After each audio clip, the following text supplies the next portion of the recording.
Nana's Beauty Science Salon. Day 3. A. The Shampoo and Salts Lab. The next morning, Nana opened the third door. The sign said, "The Shampoo and Salts Lab." Inside, the room looked like a beauty kitchen.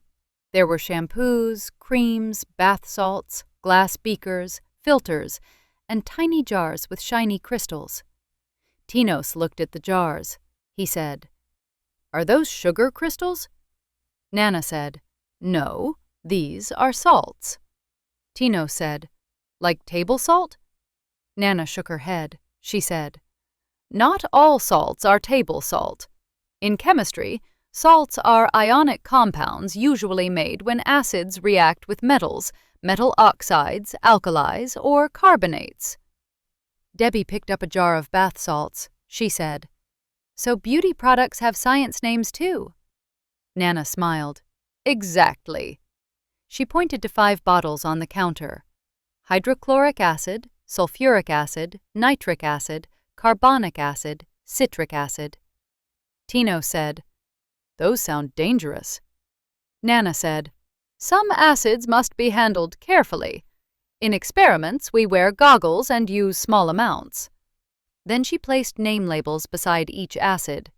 Nana said, "The acid helps decide the salt name." She read the labels slowly. Hydrochloric acid makes chlorides. Sulfuric acid makes sulfates. Nitric acid makes nitrates. Carbonic acid makes carbonates. Citric acid makes citrates.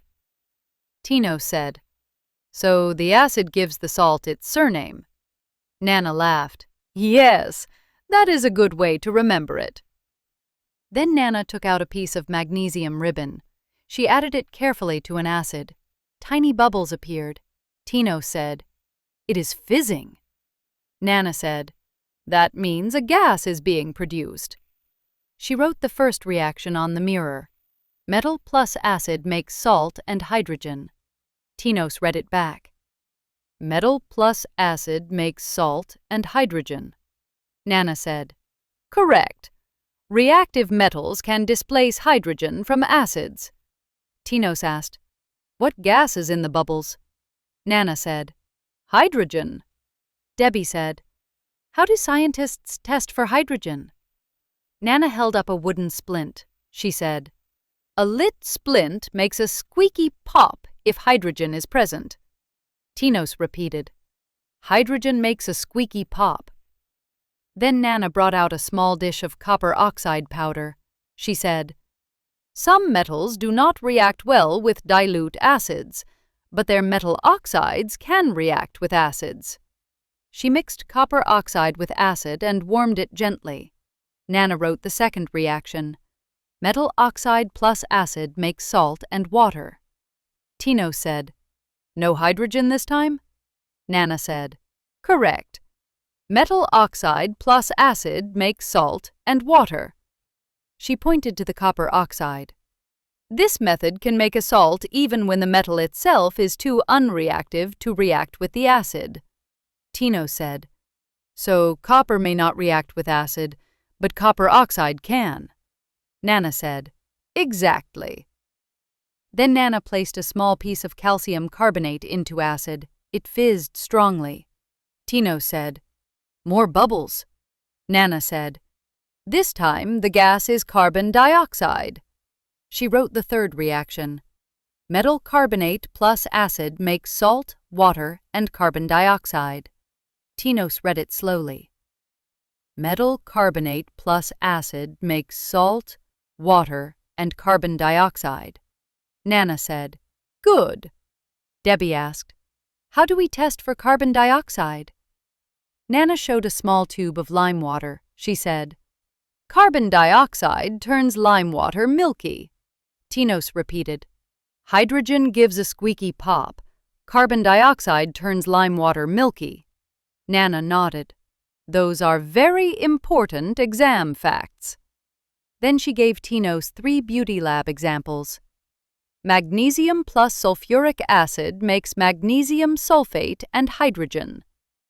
Copper oxide plus sulfuric acid makes copper sulfate and water. Calcium carbonate plus hydrochloric acid makes calcium chloride, water, and carbon dioxide. Tino said, "So I first identified the acid, then named the salt."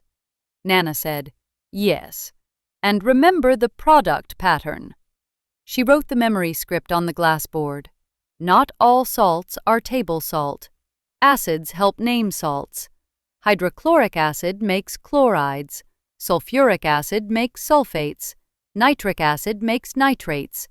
Metal plus acid makes salt and hydrogen. Metal oxide plus acid makes salt and water. Metal carbonate plus acid makes salt, water, and carbon dioxide. Hydrogen gas makes a squeaky pop. Carbon dioxide turns lime water milky. Tinos looked at the bubbling beakers. He said, "So bubbles usually mean gas." Nana said, "Yes, but always identify which gas."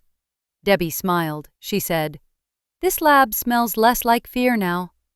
Nana closed the cupboard. She said, "Next, we learn how to get beautiful salt crystals from the solution."